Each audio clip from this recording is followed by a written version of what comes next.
political, social and educational contribution of Sir Syed Ahmad Khan. Without any delay, let's move to our main topic of discussion.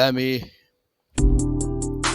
disclose the political, social and educational contributions one by one. At first we will discuss political contributions.